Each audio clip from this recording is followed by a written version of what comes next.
So, welcome back to the Grow Food Homestead podcast. This is episode number 3, where we explore things that are related to self sufficiency, homesteading, and growing your own food. Today, I am very happy to have a special guest, which is one of the members of our school community. And he is not only a dedicated firefighter, but also homesteader in his free time. And of course, he's learning the ropes of self sufficiency, raising chickens, growing their own vegetables. So, yeah, let's dive right into his journey and how he balances his demanding career with his homesteading projects. So, Max, welcome. How are you Thanks doing for today? having me, brother. It's good to finally hop on. Definitely. Thank you for joining today. And I know that you're going to be able to relate to a lot of the members as a family homesteader. A lot of people will be able to learn from your experiences and from your challenges. Challenges, yeah. I got a lot more challenges than I do experience, but Well, that's why I'm here. that's where the value is, helping others learn how to overcome challenges from our own personal experiences. So that's why I wanted to have you in the call. So yeah, the first question is pretty general, and it's just if you could tell us a little bit about yourself and how you got into homesteading. Yeah, so I'm 32, right? 32. You're starting to like tip into the adulthood thing. You're like, how old am I actually? Am I 32? So we'll go with 32. I'm in southern New England, so we get a little bit of all four seasons here. We get hot, humid summers, and we get sub-zero winters and snow. So that's a big selling point for a lot of people who like this area, and a big reason why a lot of people leave. um, but yeah, I've been on a little bit of a homesteading journey for, I'd say, 3 years now of actually like putting the rubber to the road, so to speak. I had a lot of things that were conceptual in my head of like, yeah, someday I'll do this, or when I'm old. Everything's always, I'm guilty of procrastinating a lot of things. So, but moving back, I've always been kind of into, I guess you can call it the prepper side of things. It's always like, what happens? What am I going to do if this emergency happens or this? And maybe that's why that is a reason why I went into being a firefighter. Up here, we do fire and EMS, so we have the medical side of it as well. But growing up, a lot of it was really. Um, I mean, I'm still young, so my time out as, even though historically speaking, a 32-year-old should already have like 12 kids and have already like fought in 5 wars.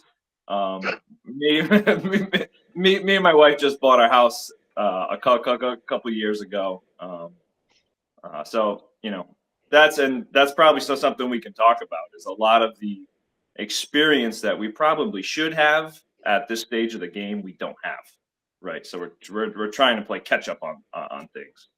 Um, but previously, a lot of my prepping was just buying stuff. It was more of like the consumer side of it is like, all right, if I just keep stockpiling stuff here, that when the time comes when I need to grow my own food, I'll be good because I bought a bag of seeds off some internet ad 5 years ago, and they're probably all dead in my basement.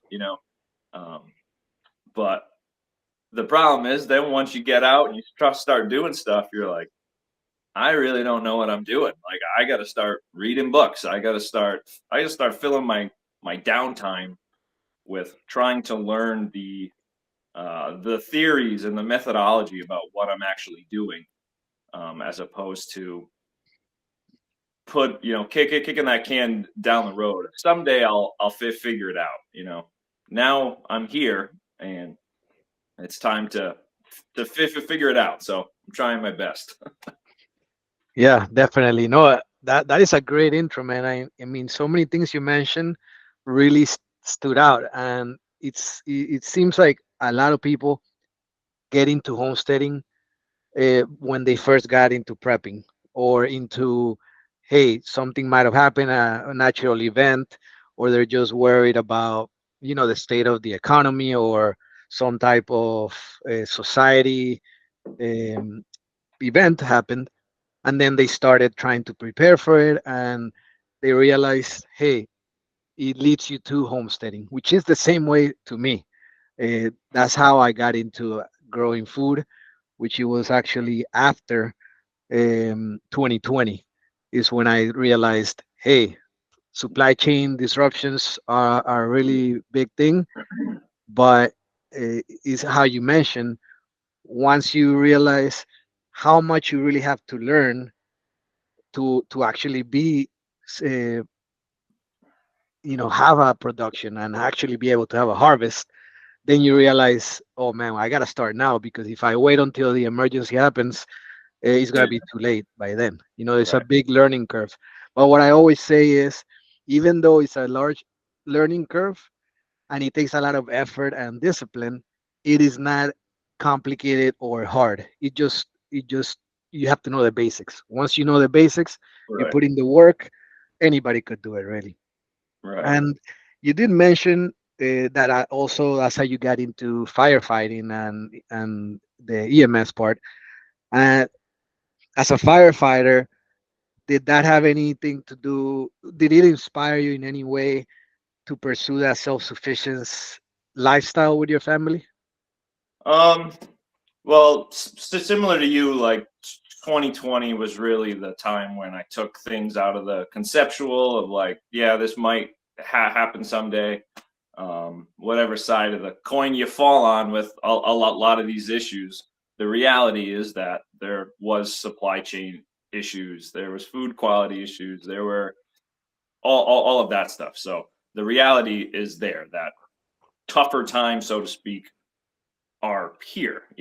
Obviously we're not in that rough a time because we're sitting in our living rooms having a conversation about stuff. But we're moving closer towards a time where we have to start thinking about these things. But as a firefighter, I mean, I've been in the fire service for 13 years now, so I was pretty young when I started. Um, but it definitely, I would say that factors into more of the. I wasn't always homesteading uh, minded, whereas like I'm going to be self sufficient, but I was like I like to prepare for the crazy thing that may happen.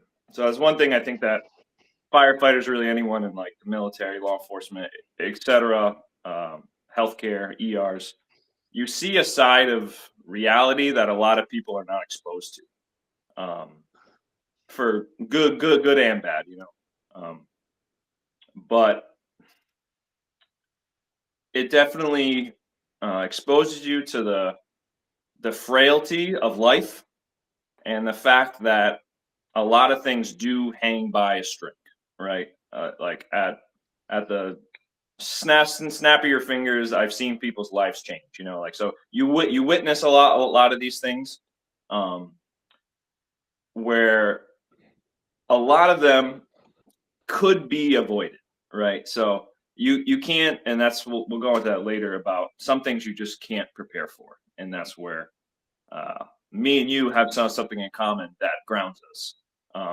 But I see a lot of problems that are devastating for people that are very avoidable if they understood what they're doing. Like a lot of accidents happen for things that are stupid. I mean, um, there's a saying in the fire service. Whenever you see something stupid on TV or you see something have happen, that's job security for us because there's always going to be emergencies happening. There's always going to be people not knowing uh, what they're actually getting involved with, or But then the other side is sometimes you can prepare. I've seen people who are they're they're healthy, they're runners, they're joggers, they eat right, they look like a healthy 40-year-old guy, and then they have a heart attack like that. Like, they've prepared as much as they can, but excuse me.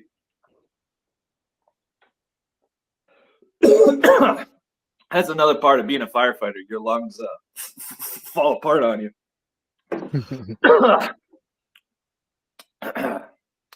Oh, Yeah, go off that for a little bit. Let me get some definitely. coffee. Yeah, no, I really like how you said that a lot of incidents can be avoided, right? If even though they could be devastating, they could be prevented, or at least we could be ready to respond to them appropriately, right? Because some things you can't prevent at all. But then again, there are some things that cannot be, you can't prepare at all. But that's where the spiritual part comes in, and we have the Most High to protect us in those cases, and that's why we need to be ready physically and spiritually, right? Not just physically, because there are things that are beyond that you can't prepare for. So yeah, I appreciate that, and it makes sense. As a firefighter, you are exposed to how fragile life could be. You obviously see many emergencies and things that happen. So it does tie to self-sufficient lifestyle. So let's jump right into the homesteading part, and it is, what were some of the biggest challenges that you faced when you first started learning how to grow your own vegetables and raise chickens? Um, well, a lot of it I thought was going to be easier than it was, um, because a lot of my exposure to these things, as it's like society starts to value homesteading and these type of things, self sufficiency. It becomes popular on social media and Instagram posts and stuff like that. Whereas a lot of the knowledge that I was absorbing about these things was from things that looked nice. Wasn't reading a book from 1930 about good farming practices and what worked. I was looking at YouTube accounts that had trendy intros and were fun to watch. Um, because a lot of it too is like it's a hobby for us where you get just like anything else on your phone, you're scrolling through and you get that little dopamine dump when something looks nice, or you're like, oh, I can do that. So it's just a lot of things that I did at first once we got um, some land to actually grow on. A lot of the things I was doing were things that they looked good, so they look like they should work. I set up my garden, and we pretty much have a raised bed garden right now because our land here is very rocky. So in order to start fast, we put raised beds, brought in some compost and started there. But like I set up where our raised beds were because it looked nice in my head, but I really wasn't thinking about what problem is this going to cause with sunlight, with irrigation, with wind on this side of it, or even as far as like the spacing between my raised beds. Like I spaced them out so I could fit my lawnmower through them, and I'm like, well, it would have made sense if I just put them closer, and then I didn't need to mow the grass there because that's just a waste of time. So it's like I created a problem there because in my head it was, oh, this is going to look nice, it'll be easy to use.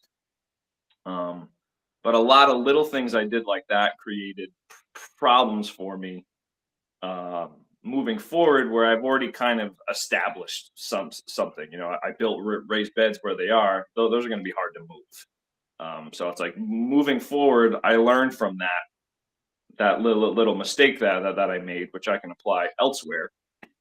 Um, but in some of those scenarios, especially when you bite off a lot at first, I feel like it's very easy to start dumping money in.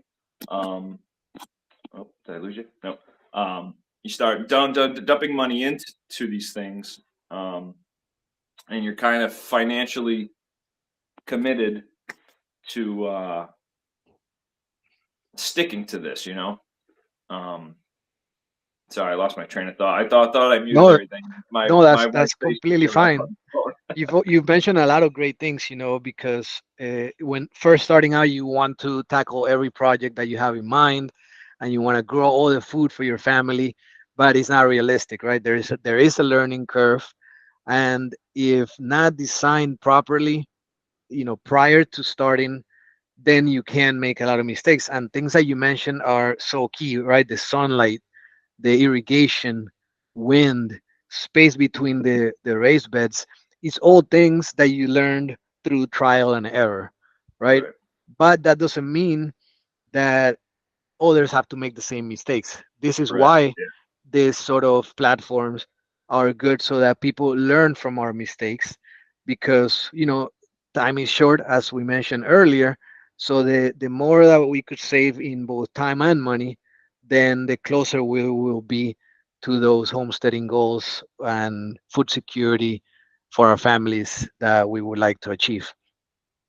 Yeah. So It's really one thing is really is I've learned is self-sufficiency as far as like a one man, lone wolf guy who's going to go out and do everything does not exist.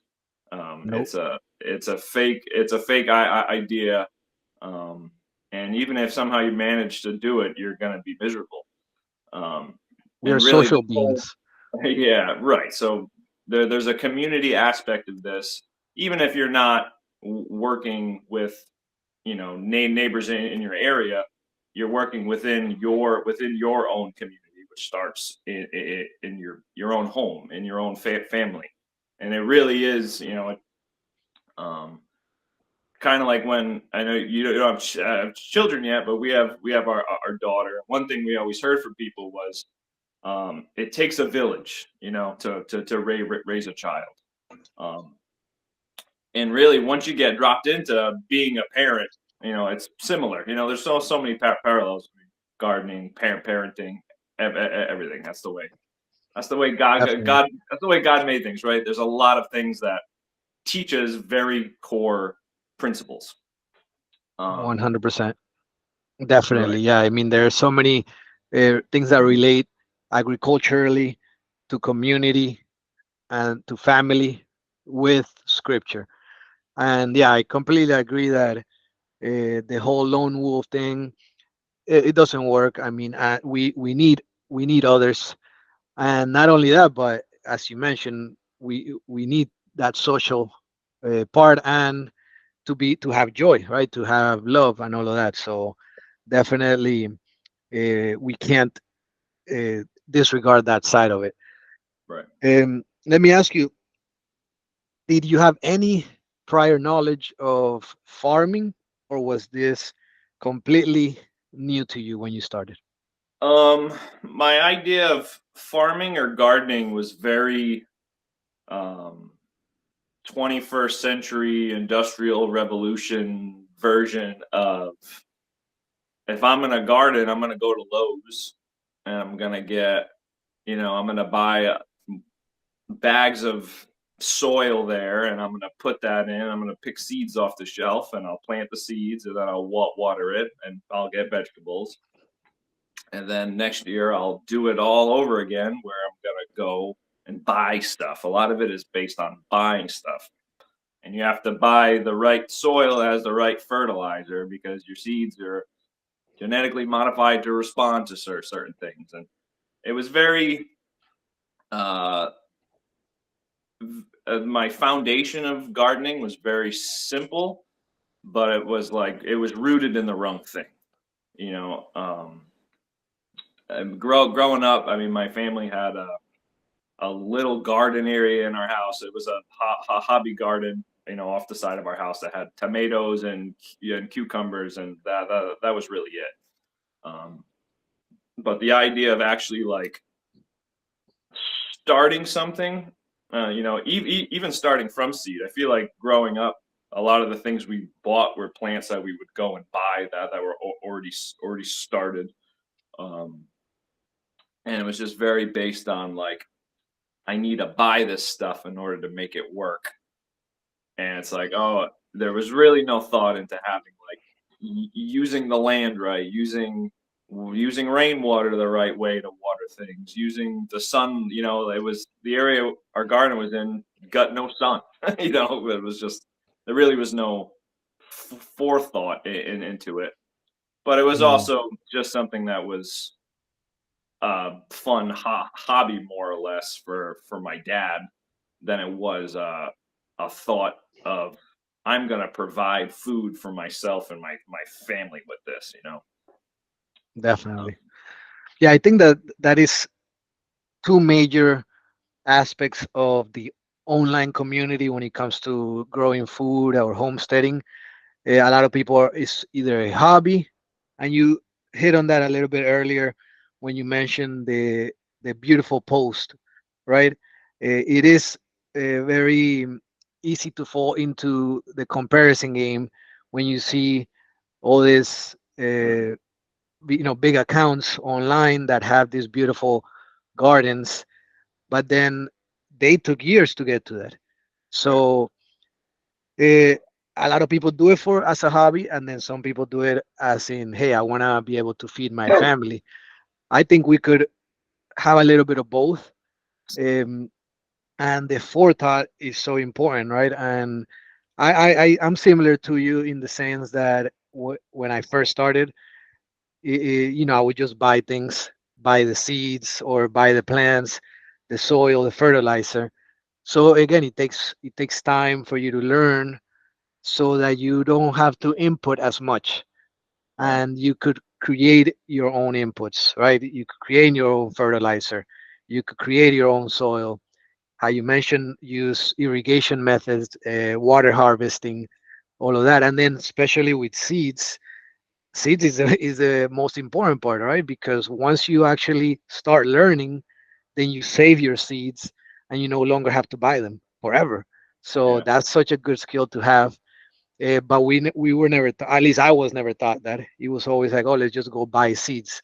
Now it's like, no, why would I buy them when I could just save them from the previous harvest, you know? Right. Yeah. I mean, how many seeds do you get from one pepper? You know, so like Exactly. one plant. I mean, it's called produce for a reason. You know, because Or it like just expound right. pumpkin, like how many seeds you get from one pumpkin? It's like so Right. many of them, you know? Or Right. papaya. I love papaya, and I know that that probably doesn't grow up north, but here in South Florida, papaya grows very easily. It's like one papaya, you get hundreds of seeds. People Right. usually just throw them away. And it's Right. like, now why? Just put them in a pot, and you're gonna get some papayas, and in a year and a half, 2 years, you'll have some papayas. Homemade Right. papayas. Or even I remember growing up trying to plant seeds that were from things and then they didn't grow, which should have been a red flag early on. But you just it is my little science project didn't work. Um, Exactly. but The then you get knowledge. to our realm where you start the reason for why you're trying to avoid store bought food or whatever. You start to learn about how unnatural the whole process is to get fruit and vegetables into the grocery store. You're then you start to you're like, oh, I don't really want to consume that, and it's just a whole big web of things that stem from not having those things click in your head. Like, why doesn't this seed grow when I plant it? Like, it's easy to overlook that stuff, but really, those are the things that once you start seeing things, you're like, oh man, that is bad. Like, what? Like, why? Like, that's not natural for a fruit to not have any seed.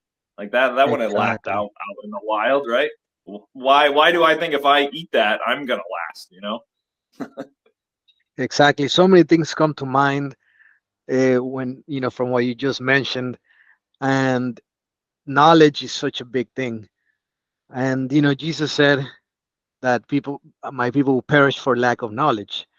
And a lot of the times we might think that that's just spiritual, but it also applies to here and now, right?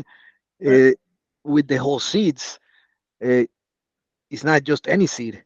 You could buy a seed from the store, and the tomato might taste really good or whatever, but it might be a hybrid seed. And then when you plant it, the plant will grow, then it never gave you any fruit, and you're like, what happened? I did something wrong. Oh, it Right. was me. I don't know how to plant. And it's like, no, it was just not an heirloom seed. Yeah. Wait, what is an heirloom seed? I've never heard of that. So Right. it is the knowledge, right? So it takes time, but that's why we could learn from people that have done it already, from each other, and little by little we'll get those experiences, you know. Right. So when it comes to actual homesteading projects, there's so many things that one can do, even if it's a small suburban quarter acre plot, right? That's really all you need to at least get started. And one of the main projects that you could start, other than obviously raised beds and the soil and planting, is raising chickens, right? Right. That's one really good project that anybody could start, even with just one or two chickens. Right. So, how did you set up your chicken coop, and what was your experience, or yeah, what was your experience being like raising chickens? So, um, it's I always say that I prefer, and chickens are the only livestock that we have, but I always tell people they're so much easier to manage than the garden side of things, because chickens are, for the most part, pretty hardy. When as long as they have the basics, they're not gonna wilt and drop dead on you if they're outside at the wrong frost date or whatever. So there's a lot, especially there's some breeds that are very hardy. For some of them can handle hot weather, cold, wet weather really good. So if you're a new person, like we got a bunch of Rhode Island red chickens to start, which are good. They're good egg layers. They're good in the cold. They're good in the heat, and they were very they're self-sufficient in their own way, where they pretty much just do their own thing. If they have the right space, then they'll find water, they'll find shelter, they'll find food. They know when it's time to go to bed. They know when it's time to wake up. They know when it's time to lay an egg. So as much as we want to say like, oh, chickens are just dumb animals with bird brains, you're like, they got this whole self-sufficient thing figured out a lot better than I do. But so I actually bought a coop off Craigslist. So some guy locally was moving for the military, and was selling his whole coop. So I got the whole coop set up with like four birds, feeders, waterers, a whole bunch of stuff to get going, which was nice. So when we bought our house, we could pretty much just plop the coop right there and start. Um, but really, it doesn't take much. So I used that coop, and then I built a big. Over engineered a run out of like pressure treated two by fours and a metal roof. Again, because I saw pictures online and was like, that's what I need to do. Which I'm glad I did, because the run part of my chicken operation is bomb proof, so to speak. Like that's gonna last. I shouldn't say that. We're gonna get a hurricane next week and blow up. But it's built to last. That was one thing that I did right. So I built that, and pretty much just went off of. This is where I guess there's the now I'm thinking about it. I never really thought of it before, but the community aspect of that, even just from buying something from him that had already been set up and optimized to use for the birds he gave me, I pretty much just continued what he used. Um, so this guy had a whole setup to where he had some PVC pipe feeders that are you can fill up. Had like three of them that you could fill up with feed in the event you couldn't open up the run to let them free range and scratch. So I used that, and really for me, it ended up working out because with my schedule at work, I may be gone for 4 or 5 days at a time. So I kind of set up my whole chicken operation to work uh, off the thought that I might not be home for a little bit. So it's kind of like picking the best of both worlds, where I want my chickens to be organic, free range birds that are out every day, prancing around the yard, perfect. But in the event reality happens and I'm stuck at work for 4 days, they have feeders and waterers there that are meant to last for 4 or 5 days before they require my input to go out and That is that be is up. I think that would relate to a lot of people that want to start with chickens right now, because it's not even just about the food aspect. Is also a sort of a therapy, right? To take care of an animal and having to care for livestock. But a lot of people are like, oh, but I travel, or what if I want to go on vacation? So how you mentioned that, it makes a lot of sense, because you could set up your coop in a way where they'll still survive for a couple of days. So Right. that's awesome. And also I like that you said build it to last, right? Because if you do things the right way at first, they're going to last a lot longer. So just like anything, if you put in the work up front in life, it's gonna be a lot better than if you do the half of the work, because you're gonna save money or time, but later you're gonna have to redo it or make some changes. And then also the community aspect, right? Sourcing it locally, it's so much better than just going online or to Home Depot or whatever and buying it. Why not source it from someone local? And he probably gave you some good pointers. So I Yep. really like that. Um, so then the next thing would be, how have you been able to effectively manage water and irrigation in your homestead? Um, well, before we move on to that, I should say about the chickens, as easy as they are, I lost an entire flock of birds. I lost 10 birds to a pack of coyotes in the middle of the day, and I lost all but one bird like that. So that was something where it's kind of on the realm of things that just happen, right? Nature happens. You always have to plan, and that's another thing too. I've learned I need to organize my homesteading goals around planning for uh, error. You know, so that's one of the things. Like with the chickens, I've learned you can't just rely on, okay, I need 8 birds to give me 6 eggs a day, and that will last perfectly. We need to have a little bit of a surplus of these things, because the reality is, as we're learning, we're going to lose a lot of our crop or our produce. Um, and if you have an abundance, that goes into the other thing. You move beyond self-sufficiency, and now you're planning for, now you have community sufficiency. Now you can start selling or giving stuff to your neighbors and stuff like that. Um, but I also learned from that too. Now I learned that if I'm going to let my chickens free range out in the yard, that needs to be monitored a little bit better. Part of it with what, like that happened right at the time when the coyotes up here mate, and they go crazy, and there's coyote sightings in places that you shouldn't see coyotes. So like that's something I learned, that like, okay, like this time of year, October to January, I have to be on the lookout that the coyotes are ready to mate, and they're ready to get fat for winter, and they want a chicken dinner. So just learning from those things. um you know it's not so much like, one thing I never really thought about earlier was how important seasons are.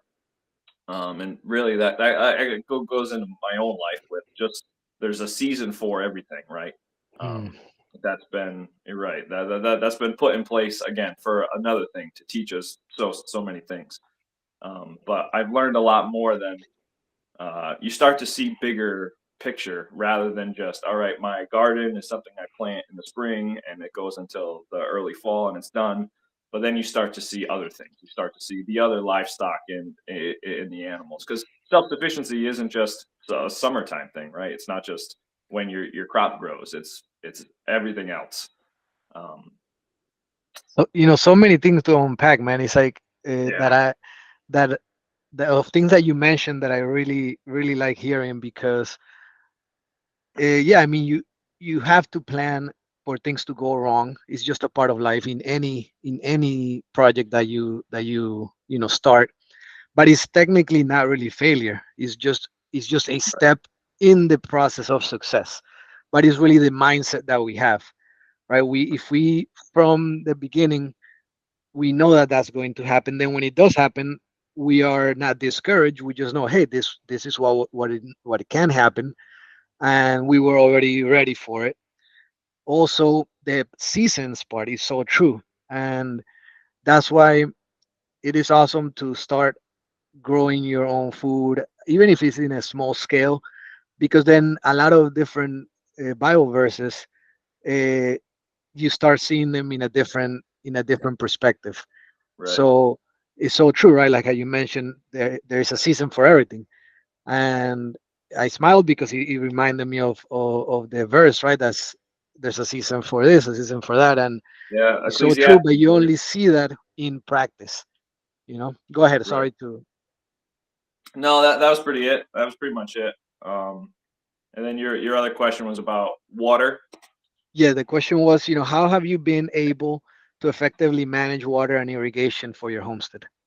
Well, that's something I'm still trying to work out the kinks, so to speak.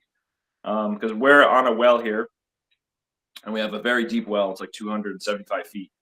Um, but we've had, and our growing seasons since we've been here have been uh they've gone through extremes. We've either had droughts for 3 months, and then we've had rains for three months. So um, that's one thing we're trying to just learn how to manage. That we may actually have a drought for 3 months, which when you're on a well also means that you don't have as much water to then water your crops, or showers, showers, bathrooms, all of that. So we still need to live life, and then we also need to manage. If we're gonna be watering our garden the same time that we're putting a load of wash in the washing machine, these are things that I never had to think about because I grew up in a city. I could water something as long as I wanted, and it basically cost my parents nothing. When I lived, when I was younger, you never really thought about those things. Um, but like this last year, so we pretty much are done growing this year. I ripped out a lot of stuff that I want to kind of build up. I want to build up the infrastructure wise, a little like hoop houses, trellises, that sort of thing. So I really ripped out a lot of the stuff that we had, or transplanted some stuff to plant planters in the meantime. But this year we really didn't have as great of a growing year as we had before, and that's because water was a huge issue. So last winter we had a lot of rains and floods up in this part of really the whole state, and all in New England had severe flooding, and our basement flooded, and our backyard, between our house and where our garden is, washed away, and like changed the whole landscape. So whenever it would rain, we'd have massive flooding in our backyard. We had standing water that was bad. Um, so we ended up having to have a landscaper come in, regrade some stuff, and we put down some. I found one of the only local guys who uses like a natural blend for the hydro seed, just to get stuff to hold. I don't need a lush green lawn, but I want healthy earth to hold stuff so this doesn't happen moving forward. But that was one of those things. Long story to say, we had to kind of prioritize our water use this year towards, because then once we put that hydro seed down, it didn't rain for 3 months. Like we had like there was like two nights it rained for like a half hour. So we had to kind of direct a lot of our well water towards that, just to establish some stuff that infrastructure wise, when we moved into our house, hadn't been addressed in a while, which then created this problem. So it's kind of just managing your goals and your timeline of what you actually when you actually want to start doing stuff.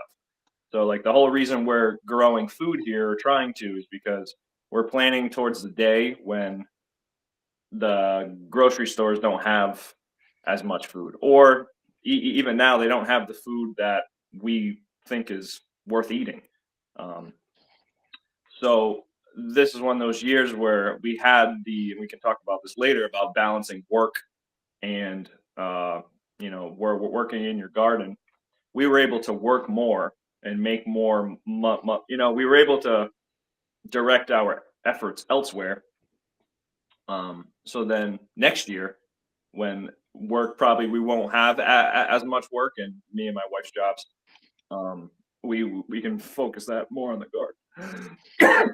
Yeah, that makes a lot of sense. And I think water, it's a big challenge for most people, most homesteaders, most people that want to grow their own food. And what comes to mind, especially when you mention after the flooding, there was a change in the landscape of your property, and then you had to bring in a local landscaper to regrade Right. your property. There was a cost involved in that, right?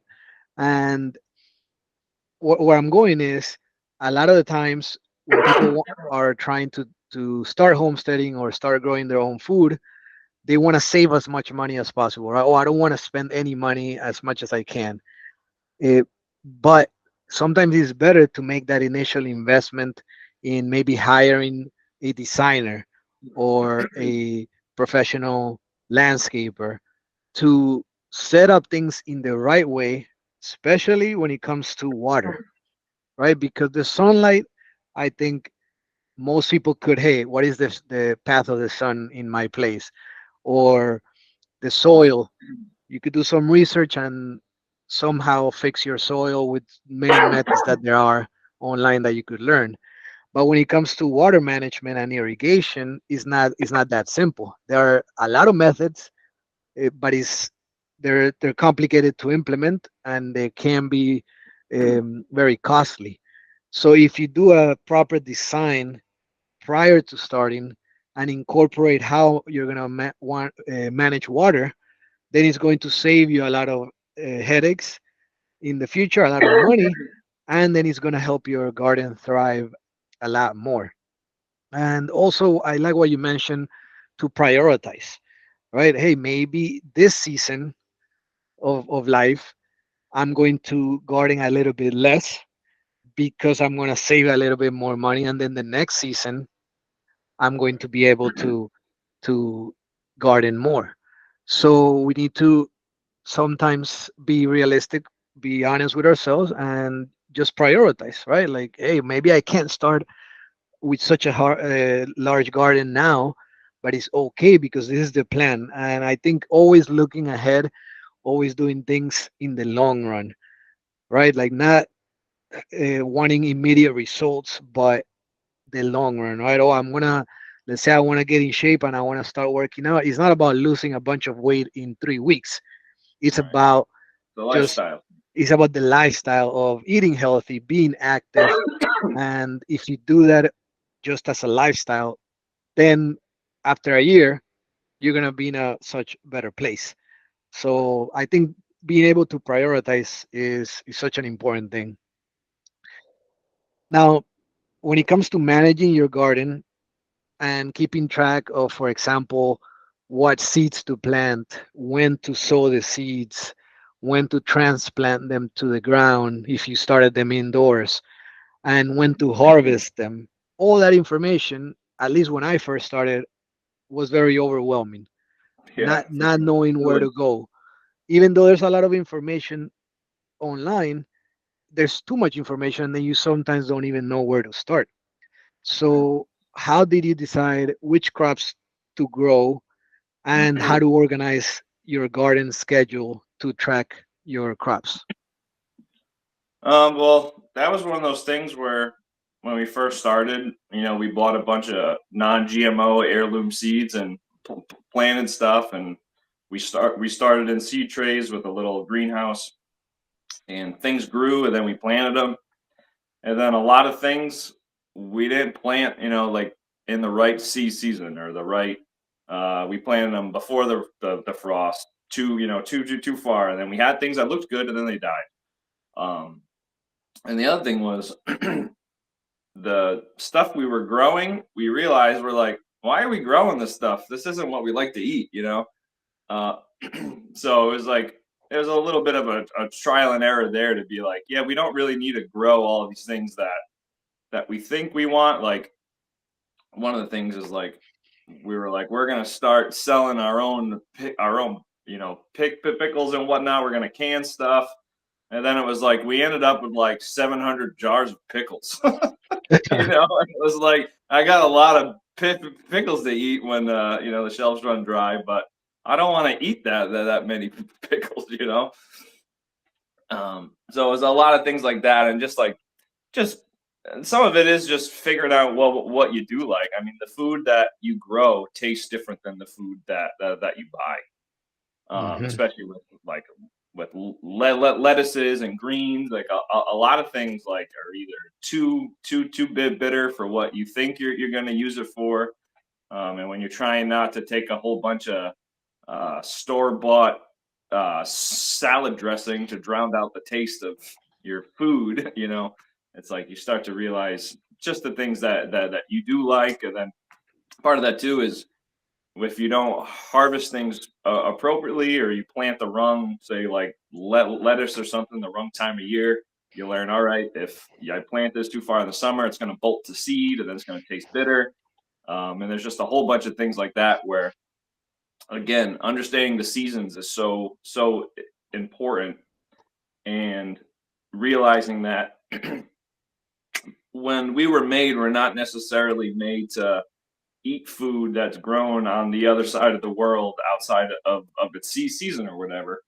Um, so really, the things that we're growing, we should be growing things that naturally grow, and even not to say that you can't grow things that are a plant that's not from where your native land is or what your soil can take, but just understanding that if you want nutrient dense food, you have to grow it in a time when it's going to have the right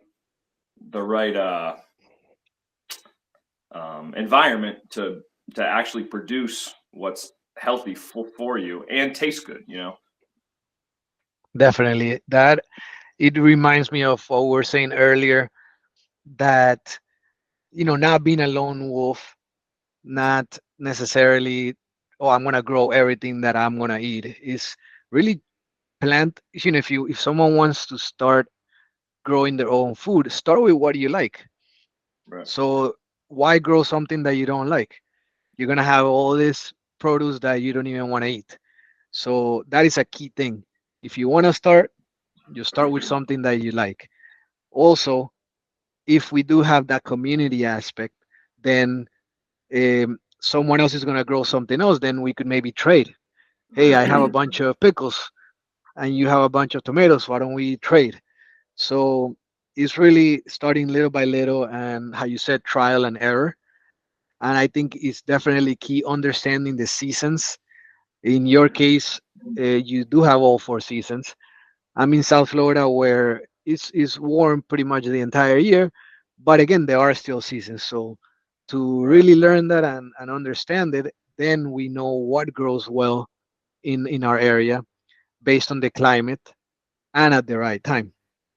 Um, which leads to my next question is, how can people that are trying to grow their own food actually save money on produce, meat, and dairy? Is that something actually that you think is feasible? Oof. Um, I'm sure it is. I definitely haven't mastered it, you know.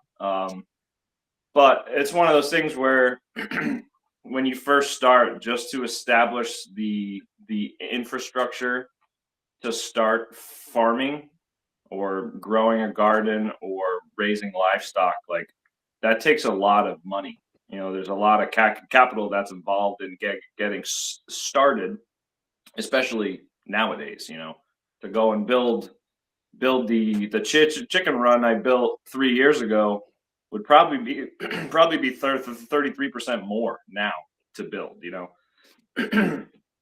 but that's kind of like where I think what factors big into that. Um, of being able to actually save money comes into the whole generational side of working within a community and learning from others and having people that you can, you know, bounce ideas off of who are going to give you that good foundation so you're not making as many mistakes as someone who doesn't have that support group will make, which mistakes usually cost money. You know, and then really, if you're thinking about like a generational wealth side of the discussion, at least in our Western American way of thinking, it's very like when you go out into the world, you leave your parents, you basically start over, right? Like you go, you buy your own house and you do your own thing, and then you die, and then your kids go out and do the same thing, and then well, hopefully they leave before you die. But it was a very it's a whole like everyone starts off fresh type thing, whereas we don't really think about passing things on to our posterity, moving forward to where they can pick up the ball where we left it, and not having to go back to the stage where you're trying to learn everything all at once, you know, because our brains can only absorb, so we can only do so much, we can only learn so much at the same time. Whereas if it's something where people are brought up with these ideas, that you wouldn't have to have as big of a learning curve. Where now you're 30 years old, you bought your first house, and now you're trying to learn stuff and prioritize where to spend money, and you're scrambling. Whereas if this was something that you grew up with, and now you're not necessarily buying a new home in a new place. You're picking up what you learned as a kid, what you saw your dad, what you saw your grandfather, your mom do, and you can build off of that. I think that's probably the biggest obstacle I see to actually being able to save money is if everyone is starting fresh. There's never any passing on, you know. Makes complete sense, and it goes back to the planning ahead for the long run, Right, right? At first, there is a investment to need to be made, so you might not see those savings at first. But again, if we are doing this for the long run, if we are planning in terms of years and even decades, then there will be, of course, a saving aspect involved. right, But more importantly, what you really stood out to me from what you mentioned is what you pass on then to your children and to the next generation, right? So that made me think of, then inheritance is not just what you leave in terms of assets, but right, also knowledge and the infrastructure that you have already set up in a homestead, right? right. So again, thinking in terms of years and decades, then it will make that investment much more reasonable. So if you're just thinking of it, I want to save X amount of dollars right now, it's going to be tougher to achieve that. But if Right. you're thinking of it as, hey, this is for my children, my children's children, then the investment is a no-brainer. You know. Yeah. So now you touched on this a little bit earlier, and it is, we all have a busy schedule. We all have normal jobs, normal work. Could be a business, could be working for a company. So how do you manage to find time between your regular day to day and then your homesteading projects? Um, well, I mean, for me personally, being on the fire department, there's days where like our schedule, like we have a lot of time off. And we have chunks of time. So usually we go to work for a big chunk of time, and then we have 3 or 4 days off at a time. So for us, I think for me personally here, there's a lot of time where I have to just prioritize my projects about what I'm going to do this week. I'm gonna clean out the chicken coop, and I'm gonna move that to the compost pile this week, or I'm gonna clean out my wood stove and use that ash in the other stall of the compost pile this week. And there's just a lot of planning ahead. And I've learned that even for myself personally, I have to come up with some type of plan where I'm deliberate about what I'm doing, because if not, it's very easy to go from a hectic work cycle, and then I'm home, and then it's like if I don't have something in my calendar of today, I need to do this. It's very easy to just get lost in being overwhelmed with I have so much stuff. Like that's one thing I struggle with a lot, is being very overwhelmed with all of the things that I'm trying to start. But if you map it out, just schedule your activities appropriately, it's a lot easier to just kind of tick away little things at a time, and again, think generationally. Whereas I'm building a little bit of infrastructure. Like I may not have the biggest harvest this year. I may not put away as much meat as I want, but I I built this, which next year it's going to be easier to do that. And it's a little bit of tweaking those things. So when you actually do have your day off, or you have time, or time before you go into work, or when you come home, that you can use it, the right way.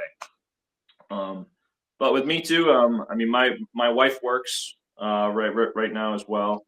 She's since we had our daughter, she's worked a little less, and as if God gives us more kids, and as our daughter gets older, that role of my wife will probably change a little bit to be more around the home, work less more, which would also mean that she's available now to work more out in the garden.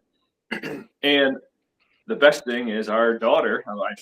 The best thing, but that's the more you have kids, the more hands and feet you have to actually get stuff done. So Definitely. we only have one, but like you say, you can't do the lone wolf thing, and it starts in your household. So just having, I mean, children really are wealth, um, and it's not that you're looking at them as, oh, they're just hands and feet to get what I want accomplished. But it's that sense of community, to where everybody takes pride in a certain thing, and can really, like, now it's, kids are going to learn chores as no, they're not chores. It's I'm working towards, you know establishing my family as being safe and strong and prosperous. So I feel like moving forward, that's really um, an aspect that, even if, as I grow, I'm still young. Like whenever I have these kind of conversations with like other younger men, I'm always telling them, like, don't wait to have kids. Start now, because really, the amount of children that you have is really what you're really Your going to wealth. pass on. And the same way as we talked about how many seeds come from one pepper, how many seeds come from you? How many children are you going to have? And how many, like, you're growing your kingdom, so to speak. And ultimately you know we're serving our king.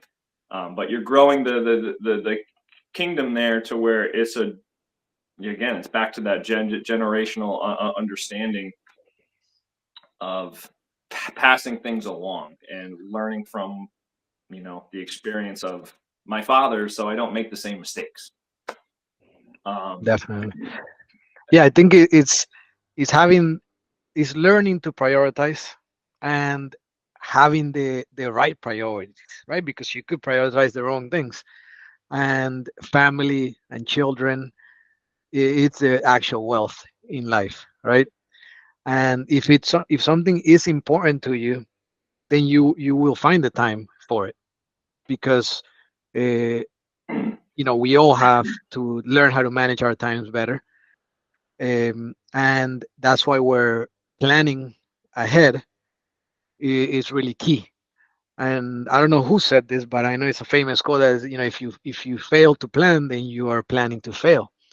So with all the homesteading projects or gardening tasks that we have, hey, if it is important for us, then we just need to plan ahead so right. that we do have the time around our busy schedules. And then the next segment of the Well, call is before you go into that, I just want to add too, the other thing that we have that's a huge benefit here, whereas a lot of people don't have, is my mother actually moved in with us.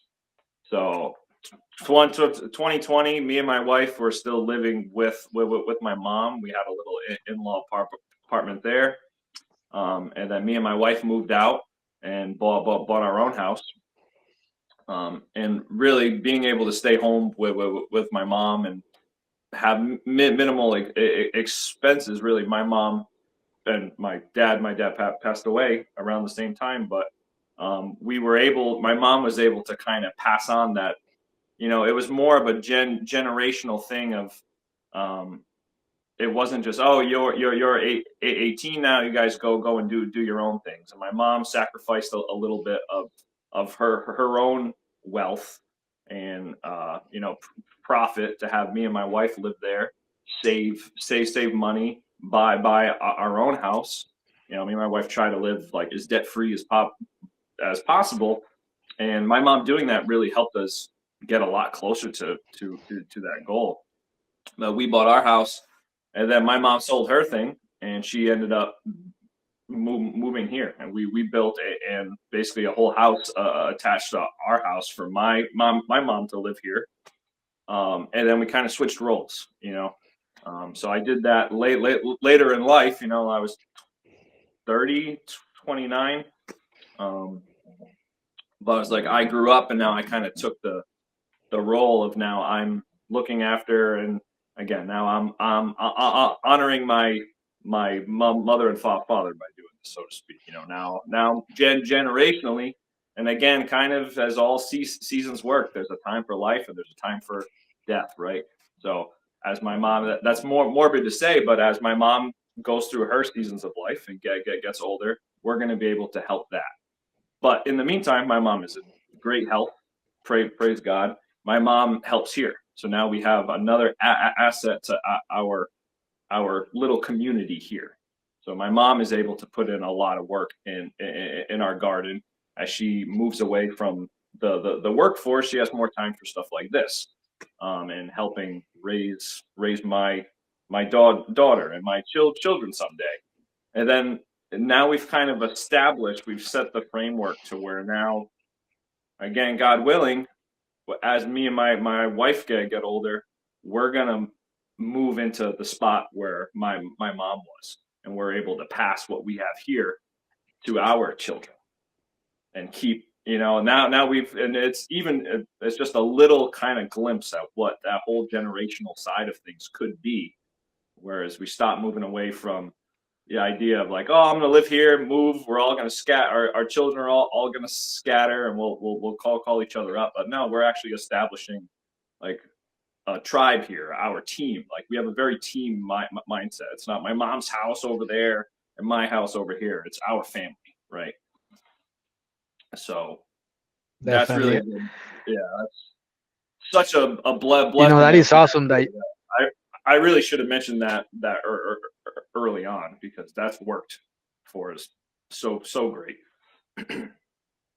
No, I'm glad that you mentioned that, because obviously as soon as you started saying about your parents, it reminded me, obviously, honor thy father and thy mother, that thy days may be long upon the land which God has given thee.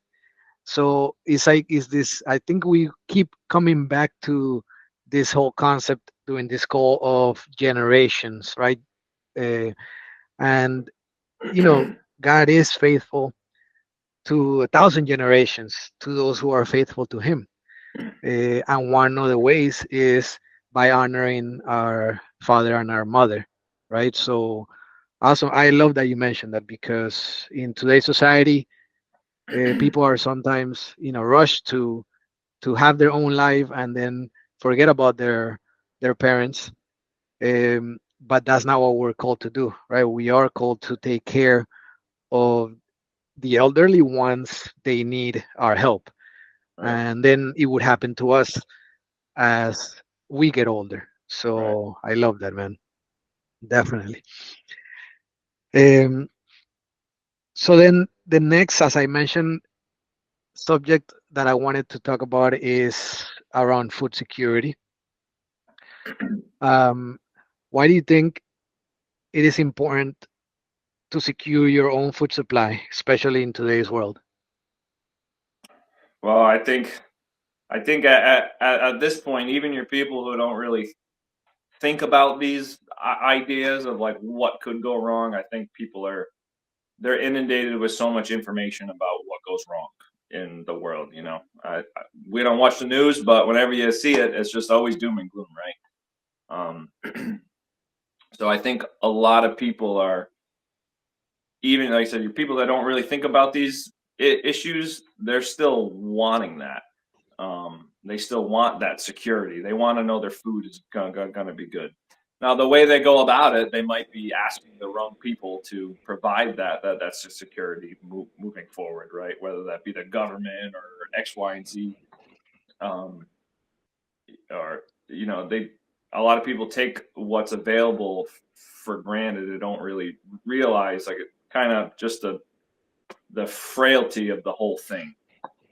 Um, and a lot of it is people outsource a lot of um, their own food, shelter, security. A lot of people always have that understanding of there will always be a fail safe to fall back on. I can always, someone will always be there. And I think that we've seen recently that sometimes that someone or something you think you're going to fall back on is not there. I mean, we looked at we just had all the major flooding in the Tennessee, North Carolina region. I mean, say what you want about the aid that's been given there, why or why it hasn't been given there. It's apparent that there's times when you're going to be on your own, right? Even if Mhm. the biggest agency, the biggest government is supposedly there to help you, even that agency has its, even if they're well in intention, God fearing governments, which we know we don't have. Um, there can still be problem there, and there has to be some when we outsource our accountability or our provision to someone else entirely, we lose the ability to fill in the gap when is needed.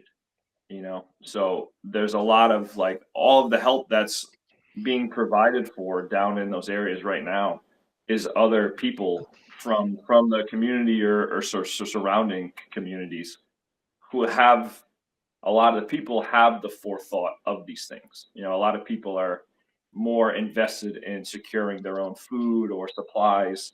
So whereas when the time comes when responsibility falls on your plate, you're an asset to your community rather than a liability. Um, so for me, like sustainment is as much as it's about my family here. Ultimately, it's about like why do I want to live? if something bad happened? Why do I want to persevere through this, right? Or it's a momentary trial, or the hypothetical end of the world. Like, why would I want to go on, right?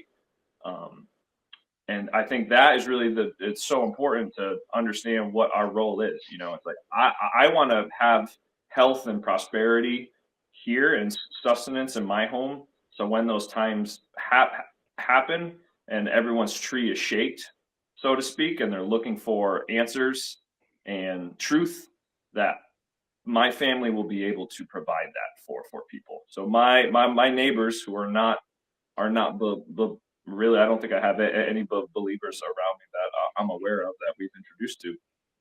Sometimes, I mean, we've all been there. It's once with 2020 might have been our year where God really shook our tree, right, and shook off all the deadly. Some other people, you know, those type of events might be those people's moment. You know, maybe 2020 wasn't enough for them, but something else that happens might be. So it's, are we going to actually be able to shine the light and truth that is really what we want? You know, that's me and you. That's our goal in life. Like, I want to be able to do that, and part of that is being a good steward of what I have here, time wise. You know, ultimately, it's going to be God that provides food, shelter, security, health, all of that. But part of that is God gives us the tools. You know, He made us in our image to also, in His image, Yes, to also provide those things for ourselves, right? Um, definitely. Yeah, and you hit on a lot of great points, and it sort of segues right into my next question. But before I ask it, is you know, as you said, God is the one that provides at the end, but right, He gives us the ability to do our part as well, right? And at least from what I've the stories that my dad has told me from when he was growing up in Colombia, they used to have cows. They had their own crops, and it was sort of how I see it. And I, of course, I could be wrong, but I think that people born around the 50s, 1950s, were the last generation where their parents and grandparents still had the knowledge of, it was common that the families would have livestock, that families would grow their own food. That was still a common thing up until the 1950s, where you were a child and it was just normal, right? Like people had livestock, people were growing their own food. But right, then towards the end of the last century, that's no longer a thing, right? We're born in cities, most people, and even those that are born in rural areas, they're not growing their own food and they're not keeping cattle or livestock. right. So then the question is, why do you think that this basic knowledge and skills needed to grow your own food and livestock has been lost in through the passing of time? Oof. Well, I mean, personally, I would say some of that is intentional. To kind of, you know, you can just look at our public schools, for example, of the priorities of what's taught. You know, um, even though when we were kids, I mean, we did. I know in my school, I did a couple gardening experiments, and they might still do that, but um, again, it's the foundations of what's taught is not there. And as our world more and more, people don't know, people don't have a foundation in anything. They're not grounded in anything. They're not rooted in anything of substance. So just like how there's another agricultural, metaphor here, if you're not rooted in something that is of truth and pulling in the right nutrients, you're pulling up nothing. You're in dead soil. You're not going to bear fruit. So a lot of it is, I mean, as the world gets more and more secular and godless, and isn't really a good steward of what we have, whether you're someone who's a believer or not, if you're not a good steward of what, you can think of God giving you, or even if you're not a believer, the earth gives you, that's a lot of people's mindset. Um, if you're not a good steward, you're not going to bear fruit, so if you're the thing that you're, the more and more we get away from the natural side of things, the more we're going to lose our really our foundation of what we should be rooted in. So more and more, we move towards hobbies and commercialism and materialism and things that don't produce any substance. Our entertainment, just in general, society doesn't really value what's good and true, and like just from gardening a little bit, you get a glimpse of what is natural and what isn't. When you see the natural order of things you start to prioritize other aspects of your life that favor what is natural and what's good and what we ultimately should be striving for. And me and you have the understanding that someday we want we want to be cultivators of the garden, right? We want to go back to how things are supposed to be. We want to go back to natural order of how God intended for us to be. So it's like the more and more you stray away from the natural things of earth, you start going into things, you start filling it with things that bear bad fruit.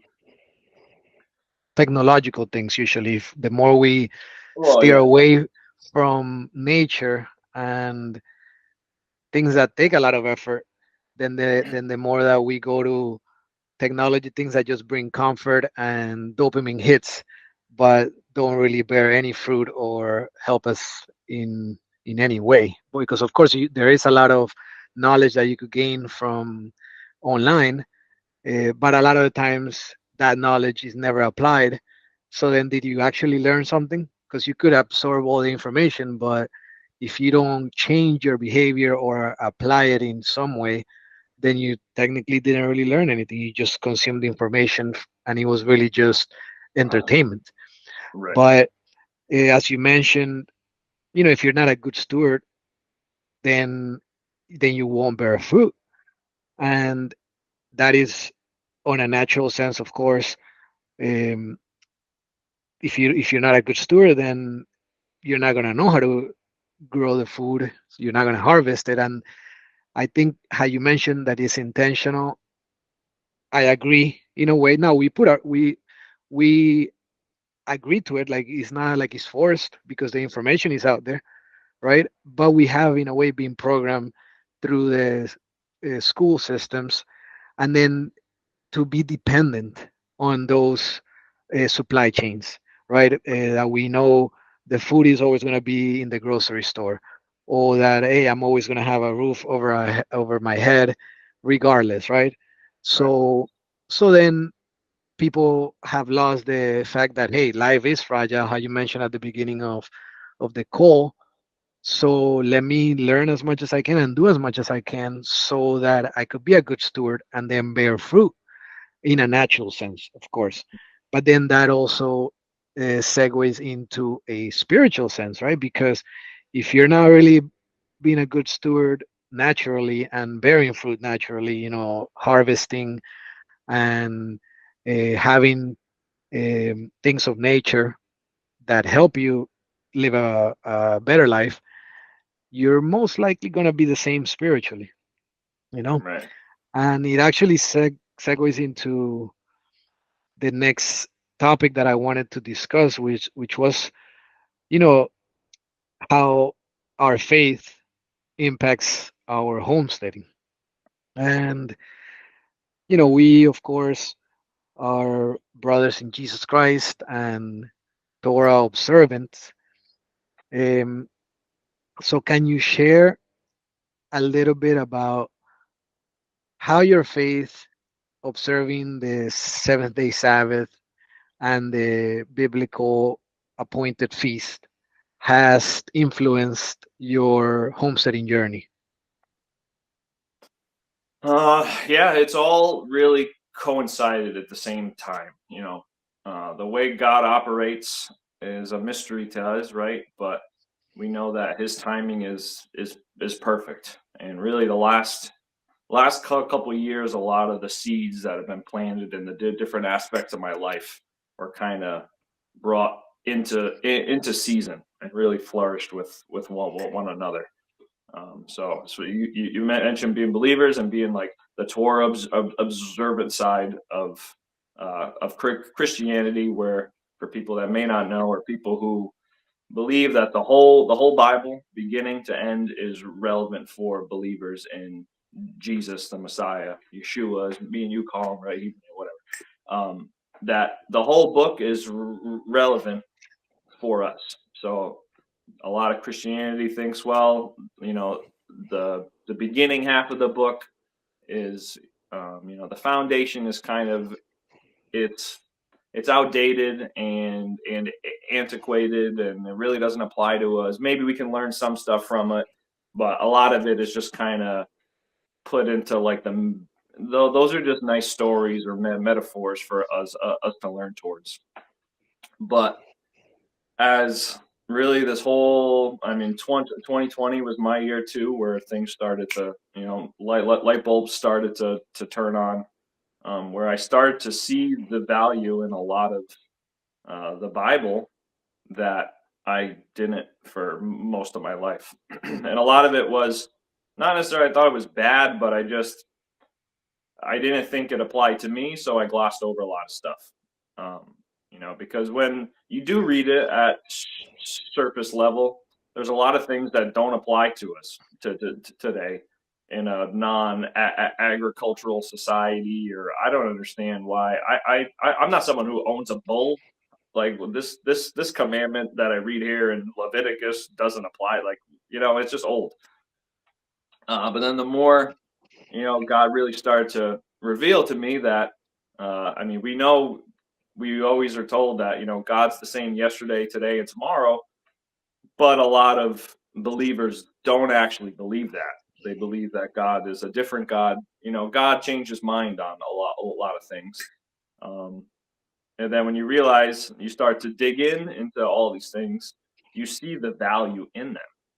And as far as trying to be a natural minded homesteader and getting back to working with the land and living organically and naturally, and whether that's with your garden or in your own life with health products and food and medicine and everything, where like you kind of unplug from the world's version of what's good, and you start to, like you said, it's all trial and error.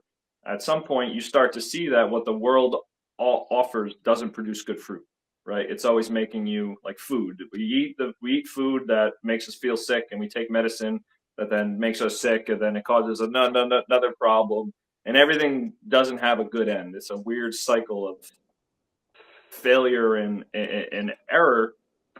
But the Bible offers a solution to, the whole message of the Bible is life, right?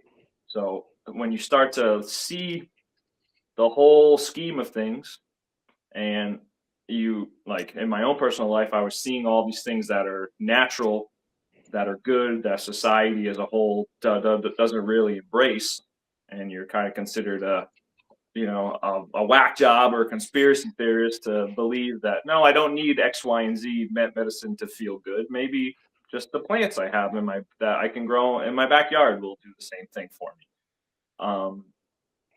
You start to see that, like for me, I saw that the Torah, right, the commandments that were given to God's people at the beginning part of our Bibles, is all about being natural and being in tune with the land and the natural order of things.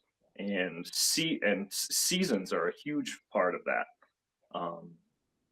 And it's just the more, and there's so much more to learn, because generationally, not just me, but Christianity has really failed to see a lot of the value in these things.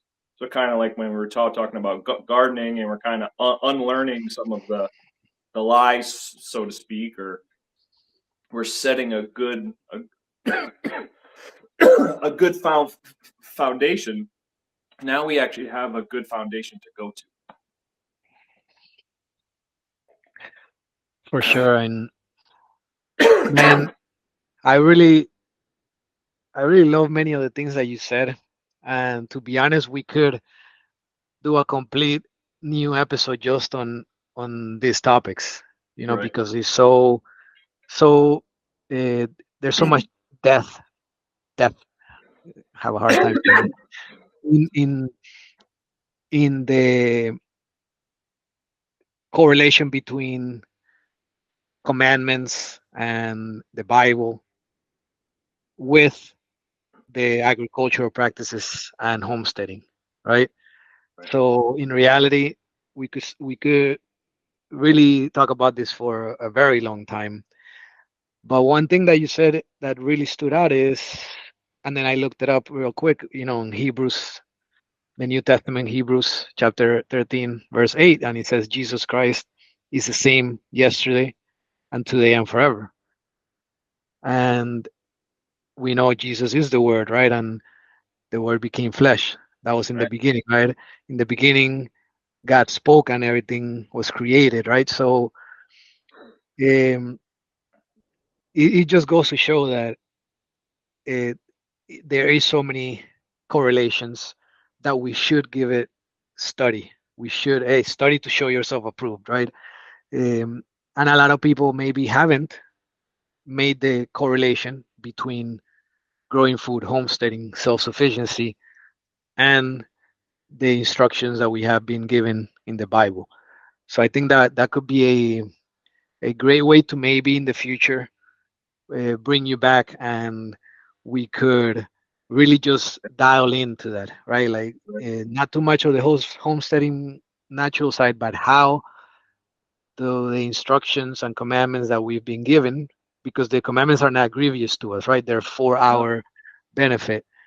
How have how can they then be applied? How could we learn from them? How could we benefit from them and not see it as oh man, this is all these rules and why do I have to do this? No, it's like it's actually because it's good for us. It helps us in many different ways. And I know that we are coming short in time. I know that you have to go, but then the last question that I really wanted to ask you, because it applies to the next few days that we are preparing to close out the holy appointed feast of the year, the Modim. And it is, how are you preparing both physically and spiritually for the last two fall appointed feasts, which are the Day of Atonement that is coming up this Sabbath, and then the following week, the Feast of Tabernacles? um, with the Day of Atonement coming up, Yom Kippur, it is commonly known in Judaism. Um, really, is just a day of repentance, and a lot of the things, kind of tying back to what we said before. A lot of the things we read about these days, we can't actually do perfectly now, and really, no one ever did them perfectly. So someday we will, and we look forward to that. Um, but we don't have a lot of the aspects that would be required to walk out the way that these festivals or feasts or holy days were kept thousands of years ago, right? So we pull we pull out the spirit of what these days are about, and that's so much what we kind of just talked about, with the commandments that God gave his people.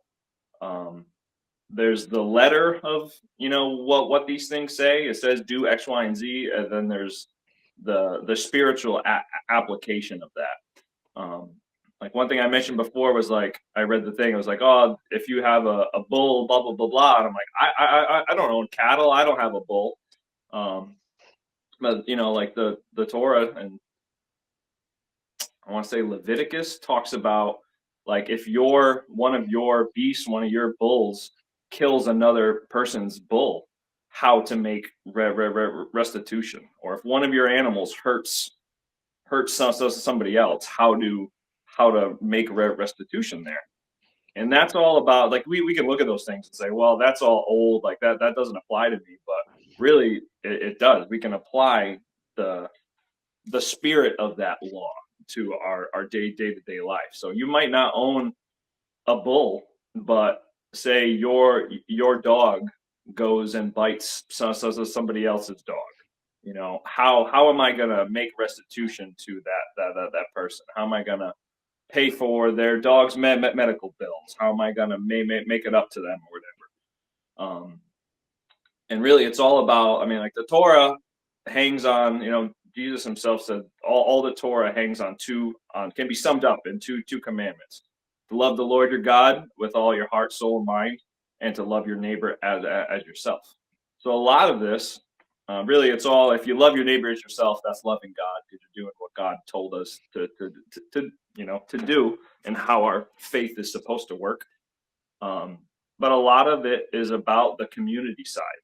So, like, we talked about how community is so important.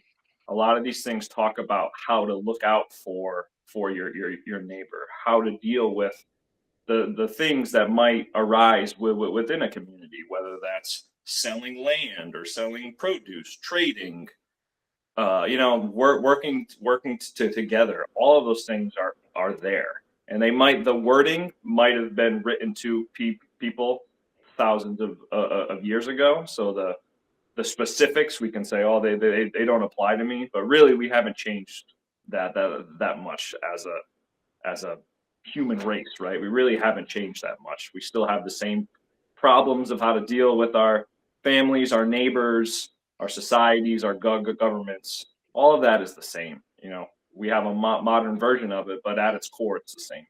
And that's what the Bible does for us, right? So really, just seeing the value in that. So to go back to what I was saying, how do I keep the Day of Atonement when we don't have a functioning temple out in Israel, in Jerusalem? But the importance of Yom Kippur is all about repentance and for forgiveness of sin, right? And praise God, we have a God that is patient and offers remission for our sins. So really, Yom Kippur for me is really a day of, similar to a Passover type thing, where you're really searching your soul to find the leaven in your life, you know, to throw out. Like, at the beginning of the year, we have Passover, and one of the things the Bible says is to, remove leaven from your households, because leaven is a good metaphor for a little bit of sin grows into a big loaf of sin bread. So we're to search our souls for that at the beginning of the year, and now we're getting closer to the end, and now we're doing like a final inventory. Now we're getting real with ourselves and God, that we search for that stuff, but we still have it. And ultimately, as much as we want to be perfect on our own accord, we can't, and we have to wait on our remission, through God Definitely. Almighty. So really, it's a day of repentance. Some people fast, some people deny themselves. I mean, there's the directions of afflicting yourself on this day. Some people do charity to help other people deny themselves that way. But really, the whole message of the day is about repentance. Because prophetically speaking, when we think about all of these days, they all have a prophetic meaning about things that are going to happen. So we already, like, Passover, unleavened bread, Shavuot or Pentecost, the spring feasts. We have the prophetic coming true with Jesus' first coming, right? With the fall feasts, And we could say that we're kind of in the Pentecost Shavuot counting time now, before the fall feast where we just had um, Yom Teruah, or Rosh Hashanah, day of the trumpet blowing, right? The fall feasts are all prophetic of Jesus's second coming. You know, we read about the trumpets blasting, Jesus comes back. What's the next day? Yom Kippur, the day of atonement. That's when there's going to be judgment. And praise God, we have Jesus, right, to take the debt that we deserved, right? He's paying the bond for us, right? Um, so that's all. That's going to be a big day in the future of repentance, right? For mankind as a whole. I think a lot of people's eyes are going to be open then. Um, but then moving forward, so the next feast, we have the Feast of Tabernacles, Sukkot, as it's called in Hebrew. Some people call it the Feast of Booths, the Feast of Shelters, and that's a harvest feast in the Bible at the end of the year, and that's really the one feast or holy time we're told to have joy, right? So that's our not that you can't enjoy the other days, but this is like the big hurrah.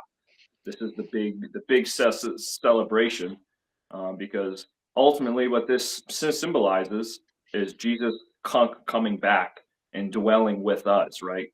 Where we're going to be, and that's what the day of, or the festival of Sukkot, is just as much as it's about our journey in the wilderness when God took our people out of Egypt, and we had that wilderness experience.